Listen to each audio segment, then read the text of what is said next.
తెలంగాణ ప్రజలు ఓటు వేసే ముందు ఇదొక్కసారి ఆలోచించండి. ఓటు వేయడం అనేది భారతదేశ పౌరునిగా అది మన హక్కు. దానిని స్వేచ్ఛాపూరితంగా మనం ఎవరికైనా సమర్పించుకోవచ్చు. కానీ రాజకీయ నాయకులు మనను మానసిక వికలాంగులుగా తయారు చేసి ఆ ఓటును వారికే వేసే విధంగా మనను మానసిక గులాంలుగా తయారు చేయడానికి ఉపయోగించే అస్త్రం కులం, మతం. దీనికి దూరంగా ఉండండి సుమా.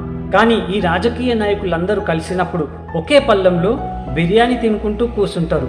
కానీ ప్రజల మధ్యలకు రాగానే ఇది మా కులం, ఇది మా మతం అని రెచ్చగొట్టి ప్రజలను వాళ్ళ మధ్యలో విద్వేషాన్ని పెంచి మన ఓటుని వాళ్ళకే వేసే విధంగా మనను మానసిక గులాంలుగా తయారు చేస్తారు. అందుకే మనం ఎవరికి మానసిక గులాంలు కాకుండా మన దేశ ప్రజల మంచి కోసం హిందూ, ముస్లిం, క్రిస్టియన్, సిక్కులు అందరూ కలిసి మన దేశం మంచి కోసం మన ఓటు హక్కును ఉపయోగించుకుందాం. జై హింద్.